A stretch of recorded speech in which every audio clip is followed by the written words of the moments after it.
So what we're going to do here is we're just going to take you through an example of how easy it is to log on, and then we're actually going to do a problem with the tutor so you can see that as well. So I'm going to go up here to Educate Online Learning Environment, double click that, and then I'm going to enter in my username and password.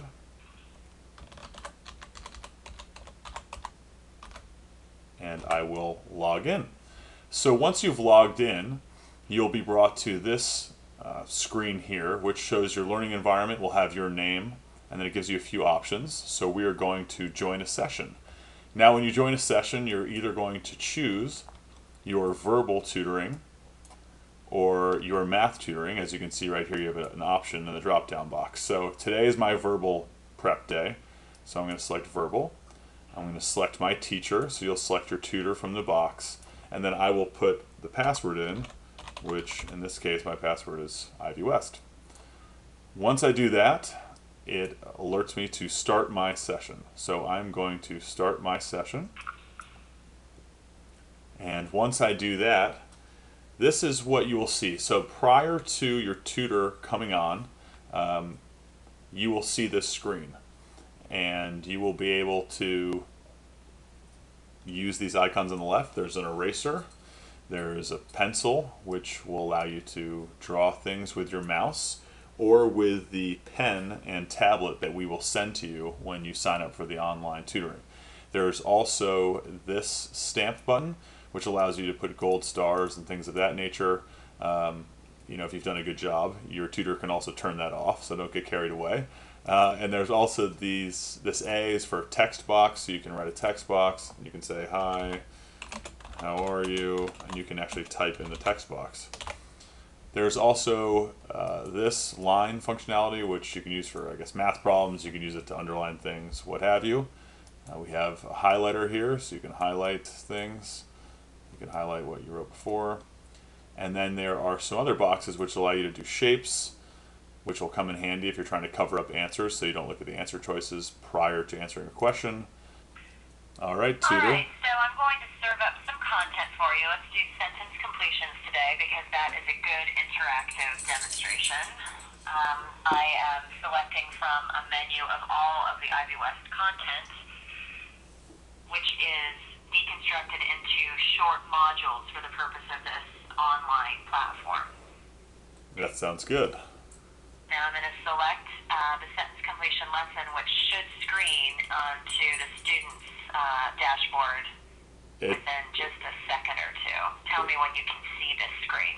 It does. So I'm looking at sentence completions, which is out of our critical reading portion of our material. And this, again, these are the exact same questions we have in our book that we'd be using in an in-home environment. You'll actually have the book as well, so you can follow along. You'll be working on screen with your tutor, but you can follow along with the actual hard copy book anyway. So Great. Back to you, tutor. All right, so do you want to engage and do a problem now? I would love to do that. Okay, so let's pick number 4. Okay. Now tell me if you can see number 4 clearly with the way that the screen is configured. I can bring it down. So I see number 4 right here. Okay, great. So now tell me, as you look at number 4, we're in an 8-question section. So what is it that you know about number 4? Well, I know that number 4 is going to be probably of medium difficulty because it's about halfway through a sentence completion section, and I know that sentence completions go in order of difficulty. So. Great, that's terrific. And you know from your experience so far in the course that in a medium level difficulty problem, that's when you're going to be using your strategies at the maximum. You're going to be spending the most time on the medium problems because you know you can get them right using strategies.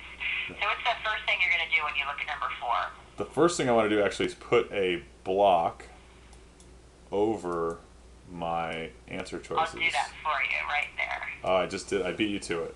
Oh, okay. Good. So why do we want to not look at our answers? Just because I don't want to be able to be persuaded by what the answer choices might be. Exactly. Okay, so now what's the next thing that we're going to do on number 4? I'm going to read through the question and see if I can't put my own words in these 2 blanks. Okay, so read it aloud for me. History is not necessarily blank for future human action. It is merely a roadmap that allows us to decide if we will blank where our ancestors have gone or chart our own course. Okay. So So, history is, what are you thinking about this sentence? Is there anything that's popping out to you that might help you fill in those blanks?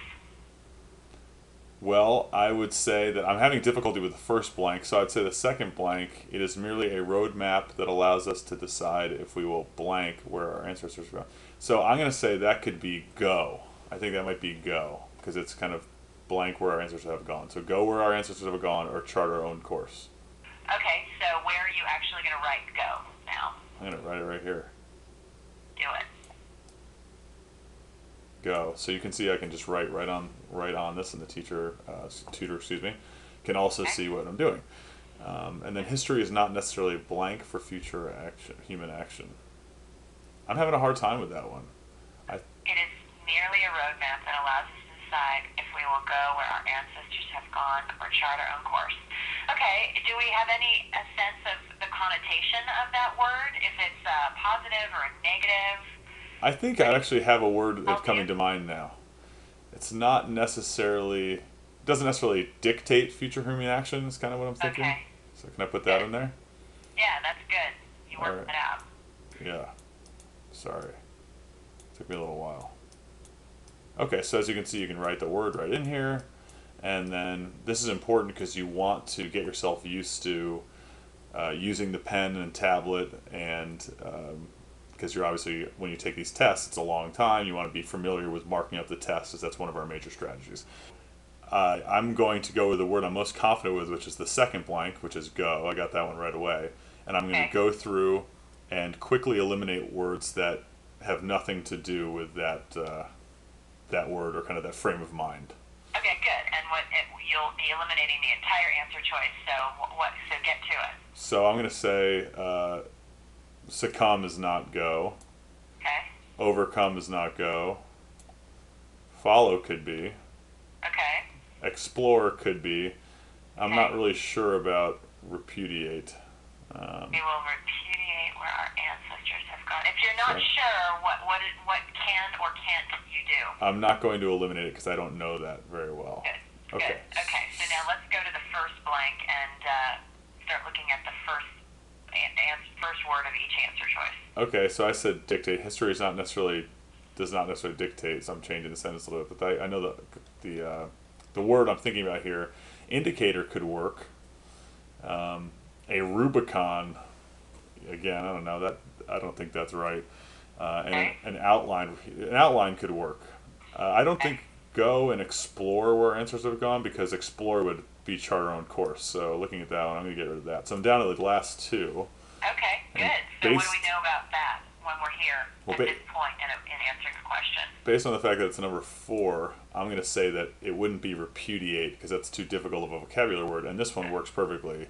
History is not an indicator for future human action. It is merely a roadmap that allows us to decide if we will follow where our ancestors have gone or chart our own course. So I'm going to go with C. That's great. I think you are a smart cookie. Hey, that's not too bad. So I was rewarded for my good work, as you can see right here. Okay, cool. So that is how it works. So you'd be working with your tutor back and forth just like that. And at the end of your lesson, you can just come back up here and you'll hit finished, and your tutor will end your session working together.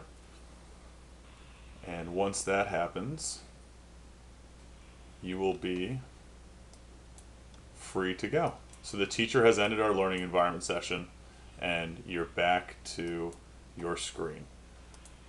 And that's it. So when you're done, you log out, and that's the end of your tutoring session. It's just that easy.